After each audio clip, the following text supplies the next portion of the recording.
And y'all noticed something? I got a Saints. Yeah, why don't you tell me about that Saints club? Okay, so yeah. Mr. Rams fan. So the Saints and the Rams played this past Sunday, and the Saints won. The Saints won. So, as is customary for me and some of my family members, if my team loses against their team or vice versa, we have to represent the other team in some kind of way. Sometimes social media profiles are changed, covers are changed. We don't have to do no crazy stuff like you gotta sing or just walk around talking about some who they think they gonna be. Yeah, all that stuff. You see how I didn't finish that. Yeah. But yeah, so this is the reason why I have this cup. The Saints beat the Rams this past Sunday, which actually was a pretty good game. I think you should use that cup all year. No. They only played one game against each other. Now, if that's the case, there would have to be like a Super Bowl or an NFC Championship type of situation. Like if the we're not going to talk about NFC Championship games, the Saints and Rams. No, it's not because Rams cheated in NFC Championship No, games. it's not. The Rams do not have black and white uniforms. Everybody's just starting to get past all of that. I don't think people are completely past it yet. No. Rams fans are never completely past anything. Neither are Saints fans. Yeah. That's who I meant. Saints fans are never really past anything. Like, Saints fans still hate on Aaron Brooks for laughing when he threw an interception. So, come on now. It's never going to go away. Let's see. Saints fans are also still remembering Mike Ditka and giving up, 9 picks? Yes, for one. So, neither here nor there, man. It's been a minute since I've been on. I have missed being on. Welcome back. I appreciate it. I actually really did have to do some soul searching and put some things in proper order. Had a couple, a few things going on family wise. Needs to get taken care of. But I have missed being on here with you and missed being on here with Logan and, just the episodes and stuff that we've not been able to do together. So this week. Yeah, I kind of dropped the ball on that because of. We ain't worried. We ain't gonna talk We about haven't really had many episodes for a while now. You know what? Speaking of dropping the ball, man, what's up with who had a fumble Sunday? Well, there's quite a few people that had a fumble Sunday. What happened to Jared Goff and oh my gosh, my dude Kirk Cousins? What happened to them? I don't even know, Bruh. I mean, like, I'm looking. You gotta think. This is Kirk Cousins' second loss. Yeah, but okay, so I saw this. I'm on Bleacher Report, right? Anybody that's familiar with the movie Friday know that the antagonist or the bad guy in this movie was a dude named Debo. Yeah. And one of Debo's thing was he would ride around the neighborhood and like walk up to people and just take what he wanted. So there was this one particular scene where Debo rolled up on Smokey and on Craig and so on and so forth, and he was like, "What's up?" And hey, what's up, Debo? And it's like, "Hey man, give me that chain." I knew that was the scene you were gonna go with. So the one dude that he took the dude's chain. He reached over there, he grabbed He it. reached over and grabbed the dude's chain, right? My mama gave me that chain. Right. So I was on Bleacher Report and somebody did a whole meme of Michael Parsons being Debo, grabbing Kirk Cousins' chain. Kirk Cousins had the chain on and said, how you like that? Or what was his phrase? Yeah. You like that? You like that? Yeah, you like that? So he had a chain on with that. Have you seen the videos with him with like iced out and all that? No shirt. Yeah. So that was a part of the meme. I was like, oh my gosh. And I think they had in the meme, I think it was Kirk Cousins, I think it was Dalvin Cook, and they had Justin Jefferson as Smokey and Craig. And So, like I said, when I saw it, and you talked about dropping the ball, I was like, oh my gosh, they really dropped the ball. Minnesota dropped the ball Sunday so bad with Dallas. And Dallas played, and I'm like, okay, wait, is this the same Dallas that Just lost. right? And then who did they lose against? Let's see. This will be like week 11, right? Yeah. Oh my gosh, man. So week 10. I'm going back. Look, our research department is on holiday. So Yeah, they on vacation this week. research department's on holiday. Okay, so they lost against the Packers. Packers lost against Minnesota. Yeah. They lost. No, they lost only by 3 points. So they lost against the Packers. Then they come and they beat Vikings 40-3. Do you know if you like? All right, I watched the game on like other app, like the NFL apps and all that. Right. If you watch the game on TV, that particular game, they took it off the air. Cowboys Vikings. They took it off the air. Really? To put Pittsburgh game on the air because they wanted to put a game that was more competitive on the air. The Vikings got blown out so bad. Dude. It was I terrible. kid you not. I mean, when you can take a game, the drudgery that they went through, the dragging through the mud, I don't know, man. They just got like, back in the day they had this phrase that was called skull drag. It's basically like you just like I thrown still on the use ground. that phrase. Are you serious? Yes. You're not even old enough to know that. It was back when I was a mechanic. That like they used to use all the time. Oh, I really? picked it up from them. I still use it. And I mean, that's basically what happened to the Vikings, man. And then my other thing is like, bruh, okay.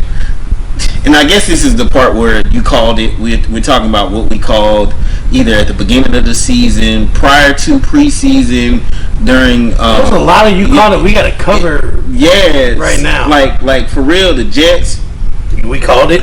Detroit. We called it. Who else? And I called Minnesota. we called Minnesota. You Most called the importantly, Eagles. I called the Eagles. You called the Eagles. And one of the ones And I that talked you did badly call. about you Yeah. for calling. Nobody believed me. No. Oh no. Nobody believed me when I said the Eagles were going to be the Eagles this year. Yeah. Nobody called the whole NFC East being competitive. I think nobody called the Giants. Nobody called Washington. Nobody called none of those guys. No. But there was one thing we did call. Well, I didn't call. You called at the beginning of the season.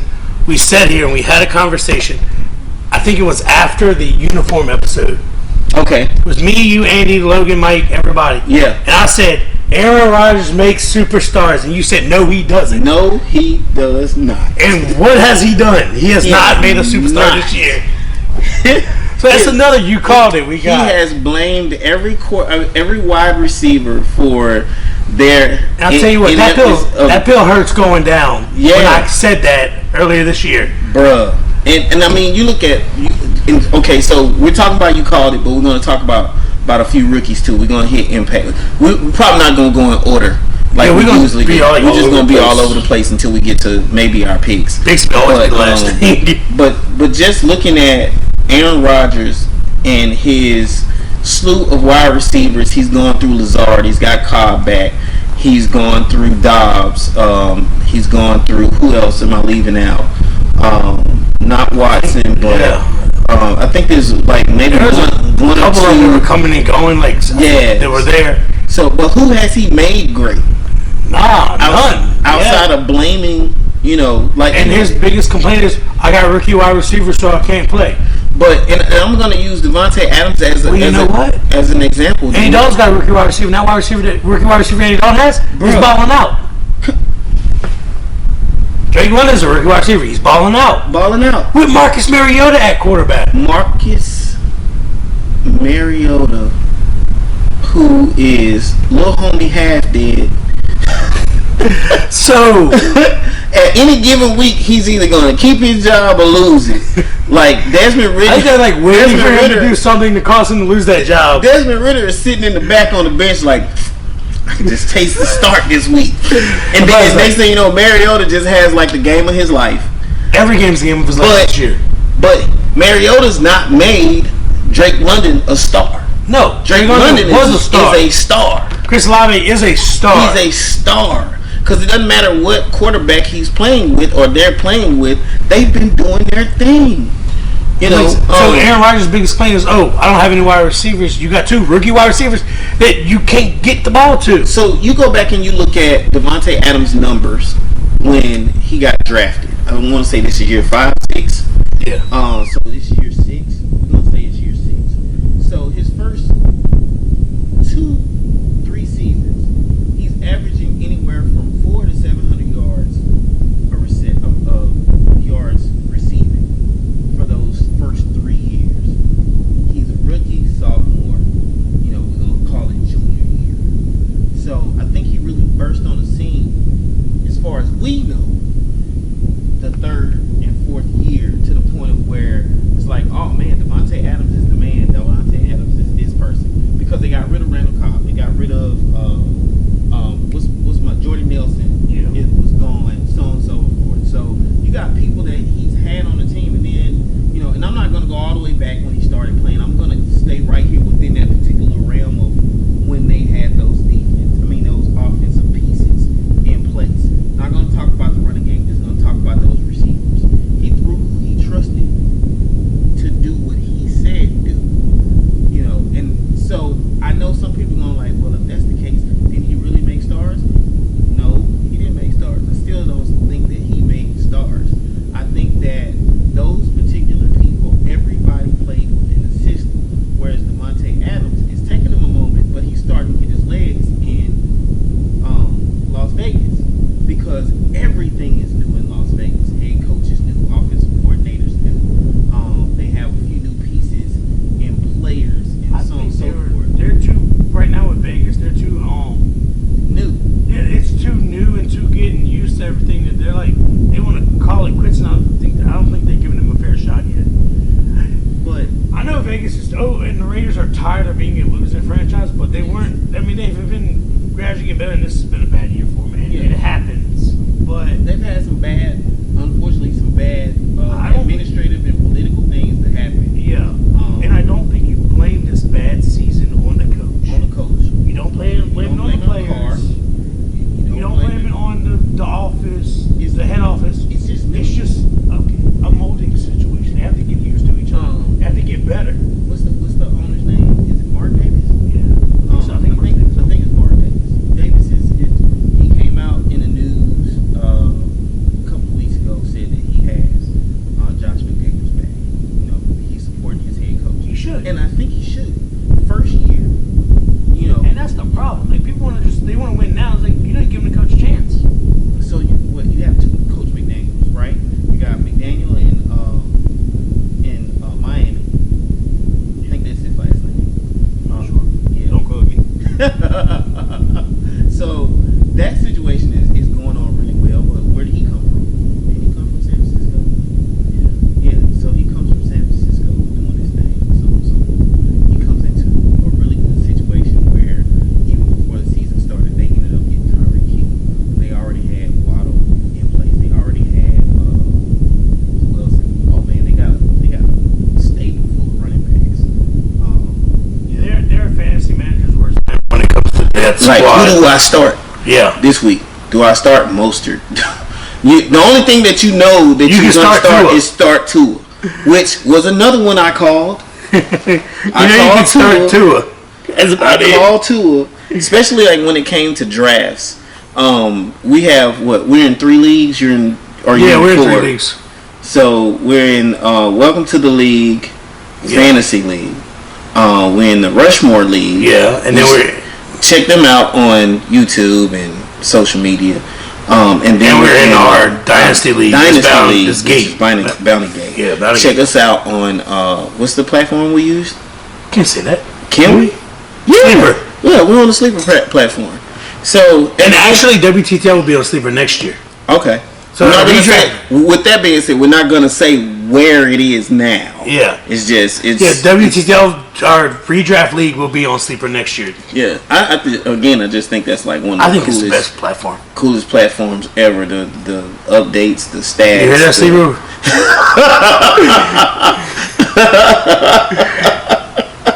We're giving you tons of credit. Like, hey, Sleeper. It's like Sleeper's like, you guys get your numbers up, and we got you. And I would accept that. But I love that app. Yeah, but at the end of the day, man, it's like you looking at going back to all of the things that these teams have gone through. Matt LaFleur is a great coach, and I'm going back to Green Bay. Matt LaFleur is a great coach. I think it's time to cut Aaron Rodgers loose over there. That's rumor. I think it's time. But that contract that he just signed is guaranteed money, isn't it? Is guaranteed money, and so it's not time to you go with the money that you've given Aaron Rodgers. This is why I don't like guaranteed contracts. And I know quarterbacks want them because they want stable in their life, but all right, one quarterback that deserves a guaranteed contract is Lamar Jackson this year. Because he's still balling out. But he's not getting his. I'm cool with guaranteed contracts. But when you don't live up to the guaranteed contract is what the issue becomes. But only in a particular respect. Like, okay, you look at Aaron Donald. Guaranteed contract, cool.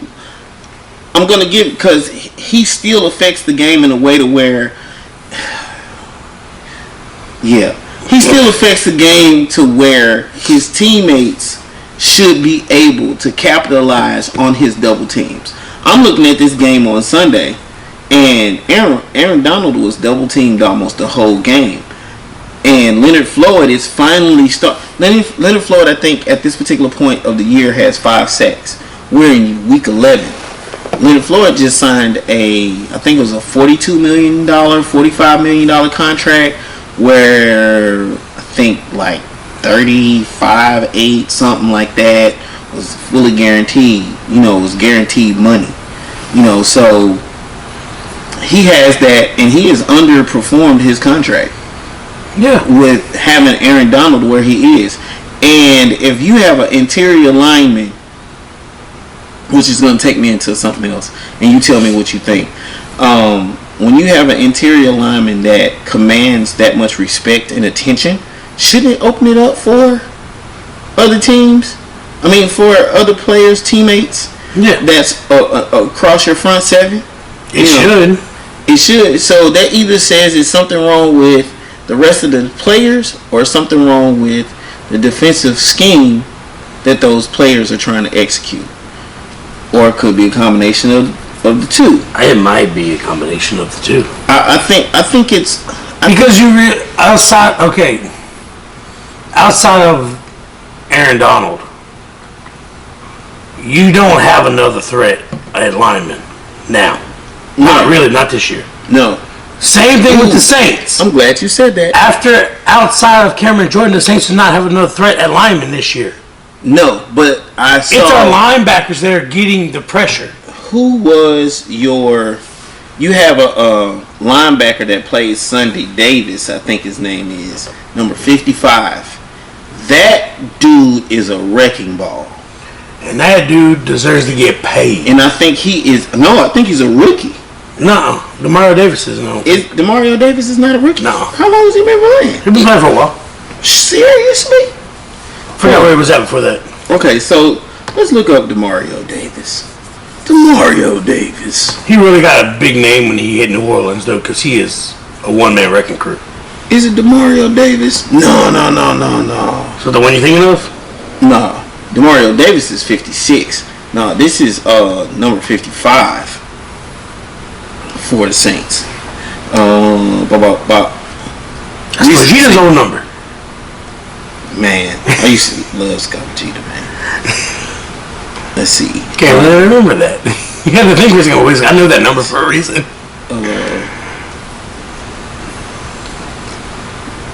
New Orleans Saints. For the New Orleans Saints. Oh, Caden Ellis. That's him. Caden Ellis. He's a 4th-year player. Okay. Yeah, Caden Ellis is a 4th-year player. So, Caden Ellis, Demario Davis,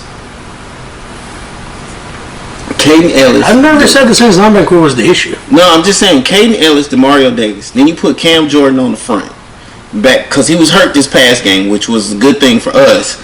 But it also let us know what we could do with our running game. Yeah, and that's like if they don't have Cam Jordan on that line, you're going to run all over the Saints, and they're not going to get no pressure. Yeah, because the rest of the offense, the rest of the defensive line has not showed up in years. Yeah, we did have a good defense.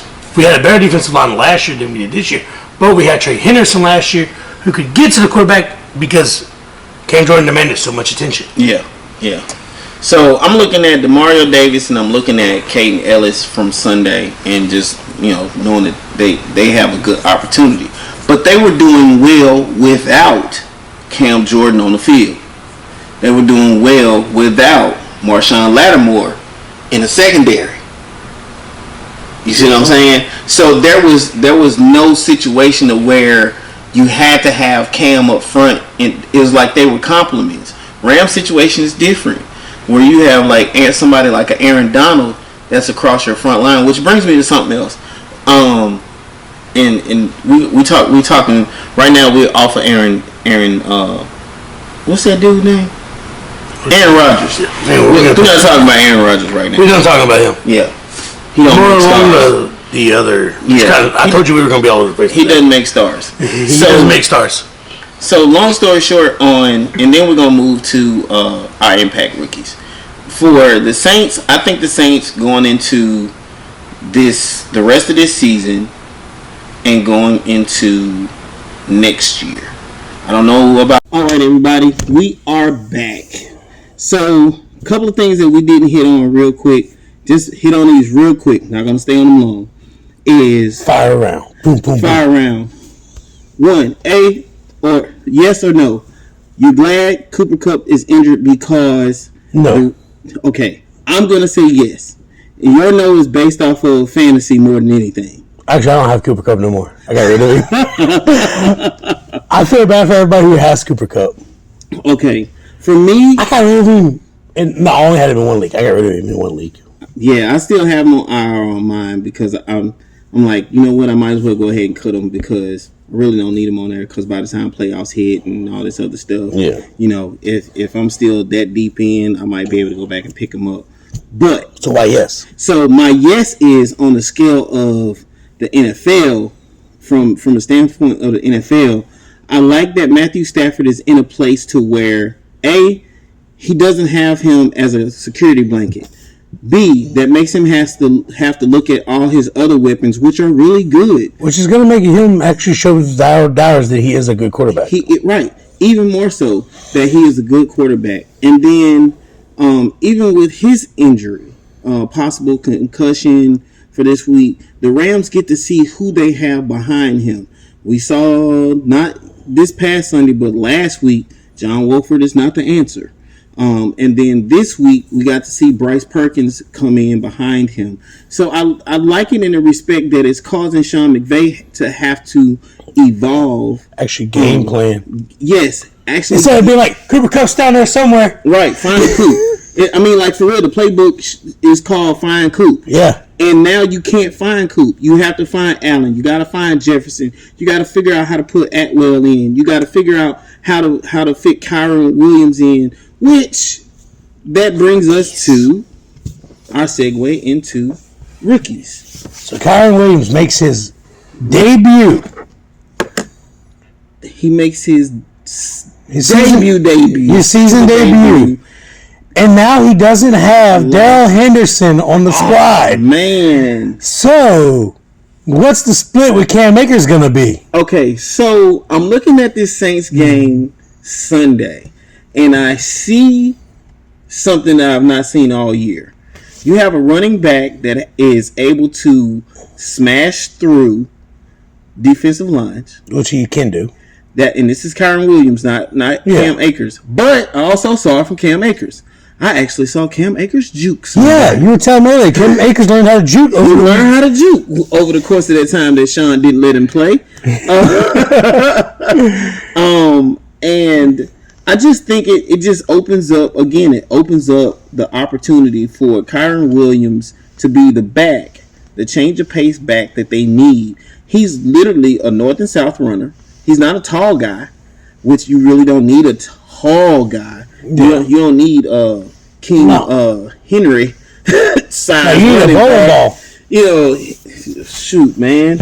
Henry's what, like 6'2", 6'3", 225, 30 pounds or something. I mean, the dude looks like he should be like a linebacker or a lineman or something.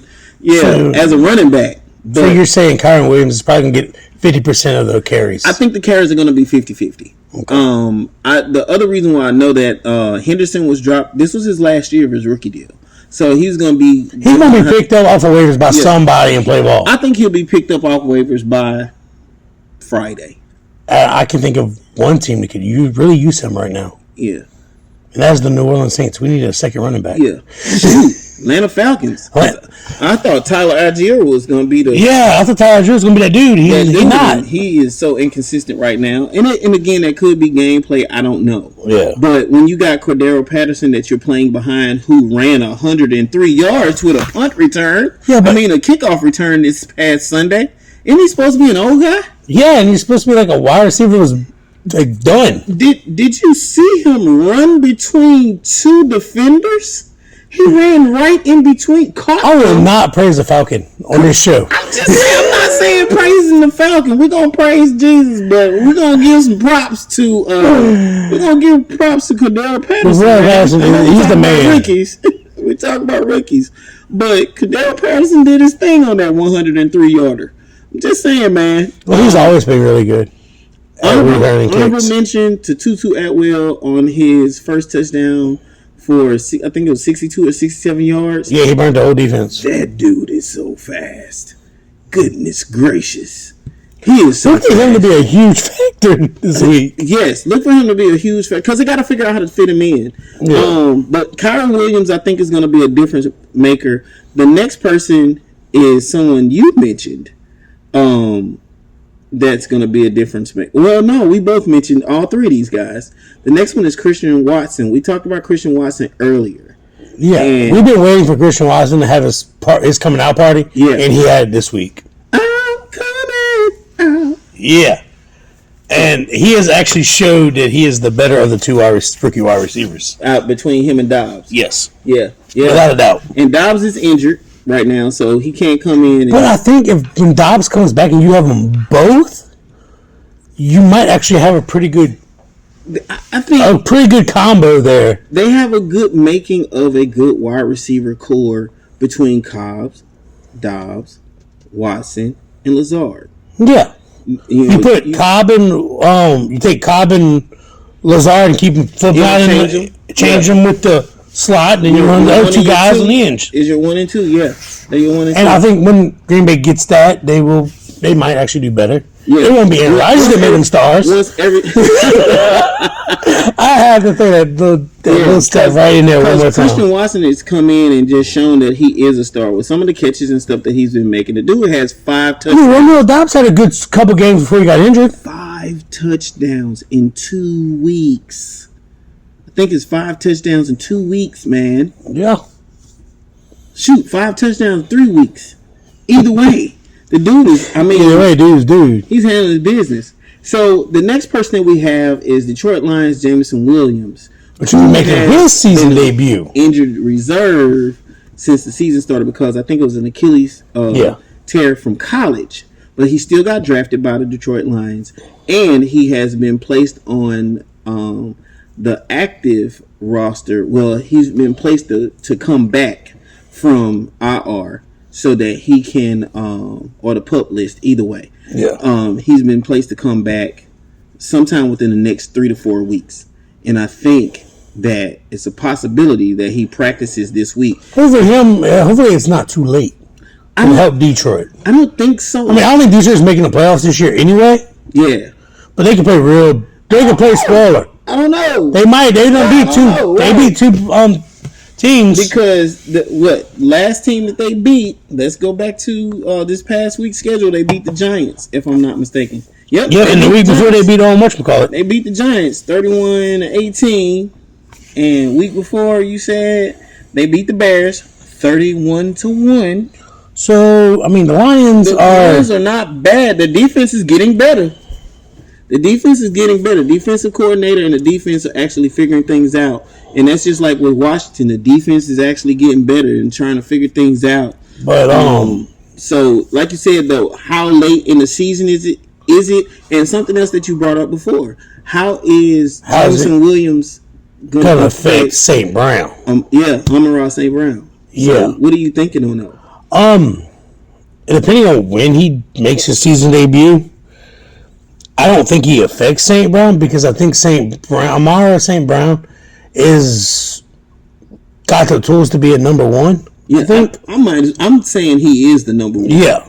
I'm saying he is number one. I mean, he's got the number one. I mean, I know the wide receiving core with the Lions are like placing, putting whoever you can get to do something this weekend in the rotation, but I think St. Brown has really claimed that number one spot, and it's his to lose. Yeah, I think the only Swift lost his number one spot. Yeah, I was getting ready to say I think the only really big controversial situation that they have is between Jamal Williams and DeAndre Swift. Yeah. Because Jamal Williams did his thing the past few weeks, man, and it's like, okay, Swift. And Detroit has proven that they have no problem with taking somebody who's the starter and you're on the back burner now because this guy's better than you right now. And it's unfortunate. It's like one of those unfortunate situations where it's fortunate that you have all these gifts or treasures or whatever at the running back position, but it's unfortunate because you see how fast a running back can be valued and then devalued just because somebody else came through and did that. That's the league now, right? And there's no, with the exception of very few, there is no running back that's like, this is the dude from now on. He's the man, because every running back now, most backfields in the NFL have become a two-man or backfield by committee. Like in San Francisco's a backfield by committee. Miami's a backfield by committee. Yeah, I said it. CMC there don't mean nothing. Wow. Y'all heard that right there. And I was about to argue that because I think CMC... I think if they'd have kept Jeff Wilson, it'd have been more of a backfield by committee, but that's the why reason they got rid of him. As long as CMC is healthy, he causes a positive, negative effect on the whole offense in respect of the wide receivers are totally that. They're no longer gadget. Like Deebo Samuel's no longer gadget. I mean, I know they have those plays there for him, and is it Brandon Ayuk? Yeah, but they have less now. But now you have CMC who becomes the gadget. So looking and just going back to the rookies. Real quick. I think Jameson Williams coming in, his impact over the course of the last half of the season may not be as great as what Jamal Williams has done in the running game for Detroit, but I think it still makes Detroit. I think the Jameson is going to make a difference next season more than this season. Yeah, because he's coming back late. But it's just still the opportunity, just like with what's my guy in Robinson in Washington. Yeah, I think it was Robinson in Washington. Brian Robinson is suffering the same issue. Antonio Gibson is not gone yet. Yeah, we have to see. Once he's gone, it's Robinson's team. Yeah, we have to see what Williams is going to do. Jameson Williams is going to do once he comes in, and I think he's going to be a compliment. So that's it on the rookies, man. So our next thing is going to be our picks. Unless you got anything else on any other rookie. No, I mean I think we covered it. We don't. Tyler Algiers, as we talk about his kind of like fall from grace. Bro, I'm still gonna talk about Sauce. I call him Sauce. Sauce is a man. Sauce, man. Sauce Gardner, dude. Defensive Rookie of the Year. Sauce. He should be. He really should be. I think he should be. Nobody's made a bigger impact than he has. The impact. He is the impact rookie this year. The impact rookie of the year for us right now for the defense is most definitely Sauce Gardner, because you look at not just his play, his attitude, his demeanor, as much as some of the things that, like wearing a cheese head, to some people that's disrespectful. Oh, that's great, man. That's just great. Some of the celebrations that he's made with some of the other teams. Well, when you're as good as him, you can do that. But when you're... People forget when corners get that good, they afford to be cocky. And that's the other thing. Like it's one thing for you to be a wide receiver to come out and do like a Christian Watson all season versus be a cornerback or versus be a linebacker, or like Michael Parsons was good his first year. You know, Nick Bosa was good his first year. Joey Bosa was good his first year. You know, TJ Watt was good. You know, but you look, what did we name? We named off defensive linemen and linebackers. The front seven, they have an opportunity to make an impact. Whereas you got somebody like a DB, your secondary, where it's a defensive back, cornerback, safety, or whatever. They have to do like some special things in order to make an impact. Yeah, and Sauce Gardner. And usually when this year, like Sauce Gardner, usually when it happens, they become cocky with it, and they I'm the man. Now you got to prove I'm wrong. Yeah, every cornerback who's ever been great has done that, and there's no disrespect. I think they're allowed to do that because it's hard. You gotta stop me now. It's hard for them to do that, and I mean, Sauce Gardner has outplayed so many great DBs in their first year. And I'm gonna throw Jalen Ramsey out there. I'm gonna throw Jalen Ramsey was good his first year. Yeah, but Richard Sherman was really good. But were they Sauce Gardner good though? I don't want to compare Sauce Gardner to any of those guys right now. I'm just saying first year. Yeah, I'm not saying no, not over career. No. Not career. I'm saying first year. I don't think Sauce Gardner is just like that dude. You know, like his first year. Like sophomore slump for him would be they're not throwing the ball my direction. That would be sophomore slump for him. As a corner, that's what you want. That's respect. That's because I'm not going to test him. Yeah, I think with that they have respect. The league has respect for Sauce. For sure, definitely. So yeah, man, that is Sauce Gardner for me. Sauce the man, defensive rookie of the year. Definitely, no doubt. There's nobody can even take that from that man. Yeah, I don't think so, man. Seriously. So, all right, we got picks to make. We have 3 picks for Thursday. So Thursday night is Thanksgiving, and it's gonna be the biggest football day of the year. It's the most wonderful time of the year. Yes, most definitely. Let's see here. Wait. I'm gonna finish this song out. Go ahead. We have Bills and Lions and Giants and Boys and Patriots and Vikes. Oh, yes. Are playing on the most wonderful day. No, not day of the year.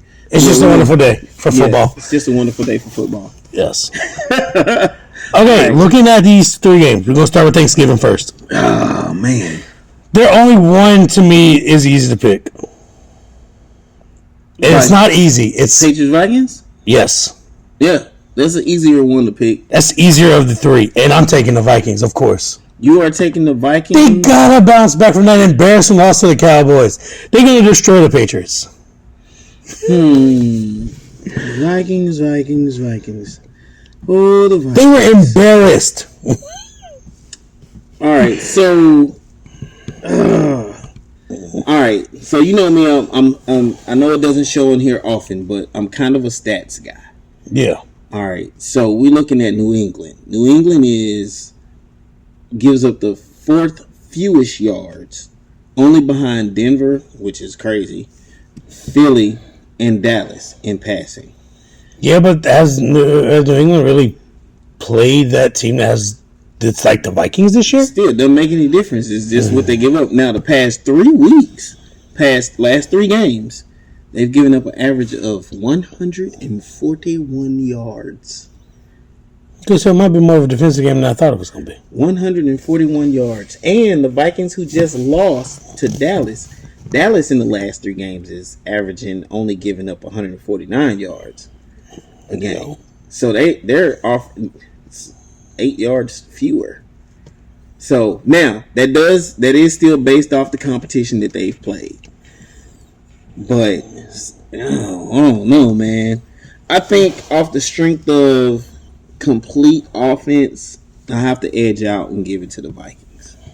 Good. I have to edge out and give it to the Vikings too. So that's one of our locks, right? Well, not our locks, but Agreed. Yeah, so we agree on that one. Now, on the other Thursday night games, Bills Lions. We're gonna choose Bills just because the Bills should, but the Bills lost to the Jets. Are we gonna choose Bills? Is this an upset? This will be my upset pick of the week. I'm taking the Lions to beat the Bills. It's gonna be high scoring. Lions gonna win last minute. Wow.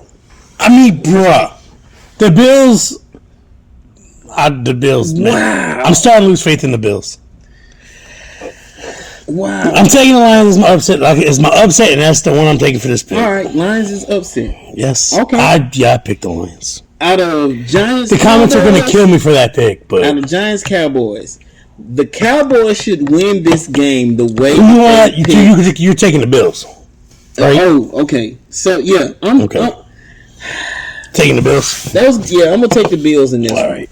The Bills have had a couple of hard losses, man, and like to some teams that it was like the little snot nosed kid came up and took their money instead of them. Yeah. So I'm gonna take the Bills on this one, man. I'm gonna take the Bills on this one because they're still trying to figure out how to get OBJ there. Then 2, which takes us to the next game. This game right here is the OBJ Bowl. This is the OBJ Bowl. Okay. This is what we're dubbing this game. The OBJ Bowl is between the Giants and the Cowboys. Giants and Cowboys is the OBJ Bowl.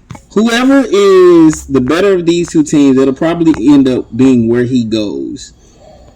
I'm picking this game last. You can pick it first. I think he has a desire to go back to the Giants because that's where he started. He'd like to finish there and possibly do what he said that he wanted to do in the beginning of his career, is bring a ring to New York.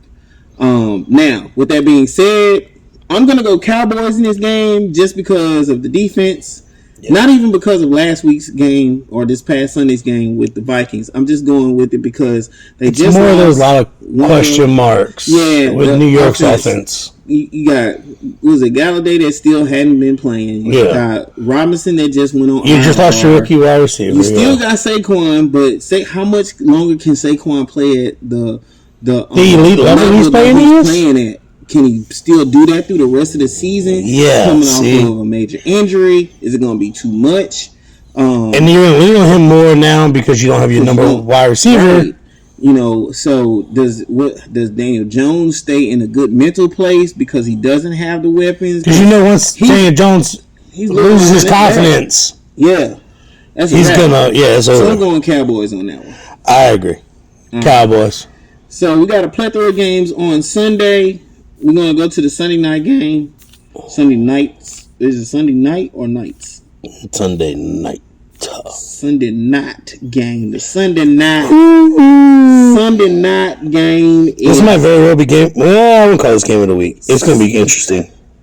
Sunday night game between Packers and Eagles. Do I even have to answer who I'm picking? You are picking the Eagles. Exactly. So let me throw this out at you. So we're going off passing. Top 10 passing defenses in entering week 12. Top 10. Okay. Dallas at 1. Philly at 2. Denver, of all teams, is at 3. Well, Denver's got a good defense. They don't have offense. New England is 4. Guess who's at number 5? Who? The Green Bay Packers. So their defenses, their passing defense is like right there. But then you got passing offenses. And guess who has a better passing offense without a shadow of a doubt? Without a shadow of a doubt, because we know Aaron Rodgers does not make stars. Aaron Rodgers is going to hate us. Yes. I don't care how many discount double checks he can do. You notice he ain't been doing that lately? No. And you've seen more Patrick Mahomes on State Farm commercials. Ooh. Yeah, sorry, my bad. So with that one, Eagles. You picking Eagles? Of course I am. I'm gonna I know this is not gonna sound like me, but just for the sake of it, gonna pick Green Bay in this. Just because you don't want to agree with me? Yeah. Okay. Yeah. At least you're honest about that. Yeah. Just not because I'm actually rooting for Christian Watson to have an awesome game against a tough defense, a tough passing defense. Yeah, but you know who's going to be on Christian. You know who's going to be on Christian Watson, right? C.J. Gardner-Johnson. Okay. He probably be trying to figure out how to say all his whole name. I'm C.J. Gardner-Johnson. I started on that. Did you catch it? I caught that. He probably does too. But no, either way, if Christian Watson is the player that I think he is, he should get the better of him. I think he's gonna. I'm not gonna say he's gonna get the better of him. I say if he gets 10 throws, sent his direction, he gets 5. That's fair. I say he gets 5 because I don't really consider him to be that man. Yeah. But he's a good. I don't think DB. I don't think he breaks 100 yards, but I think he still gets that you underestimated who I am as a rookie. Gets that one underestimated touchdown in this game. I just think he's that good of a rookie, And if I'm right, that's what sends them to like that 1, 2, or 3 point win over Philly. Yeah, it's gonna. If they do win, it's gonna be 1, 2, 3. If Philly wins, I think Philly. I don't say Philly blows out Green Bay. Yeah, no. If I don't, I think it's as much as I'm riding that Philly bandwagon, I don't think they're gonna blow out Green Bay. I think it's gonna be super close. Or it will be a blowout. It's not going to be any. There's no good in between. Yeah, no. It's no gray area in that game. Or a straight up blowout. And plus, remember they picked up Ndamukong Suh too. Who? Philly. Oh Lord. Yeah, they just picked up Ndamukong Suh. He just got even better. Yeah, they just picked up Ndamukong Suh too. So, all right, our next game. This is actually to me the most interesting primetime game this week. Outside of Cowboys and Giants, this is the most interesting. Yeah, I feel bad for my Rams. They got to play the Chiefs, bro. So that term skull drag comes in? Yes. But Monday night, this is the definition of a toss-up. Because it's either the Colts offense is going to show up, or Pittsburgh's offense is going to show up, or the Pittsburgh defense is going to show up, or the Colts defense is going to show up. So this is going to be the running game.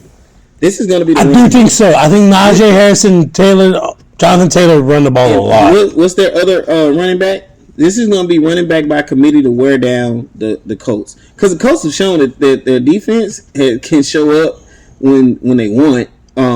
It really depends on what side of the ball what team gets both sides of the ball to show up.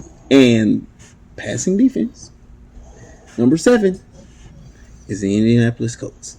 It's very interesting. Yeah, I know, right? Considering the passing offense for the Pittsburgh Steelers is probably coming into this 20th. And if I were to guess. The last 3 games, and okay, just in case you guys want to check where I'm coming from teamrankings.com.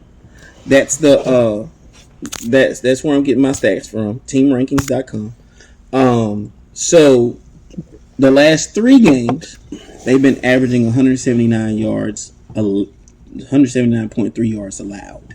179.3. Yeah, this is interesting. It's very. I think I'm gonna take Indianapolis. So Pittsburgh. Excuse me. Pittsburgh. Because you gotta pick one. It's like, do we have to pick this game?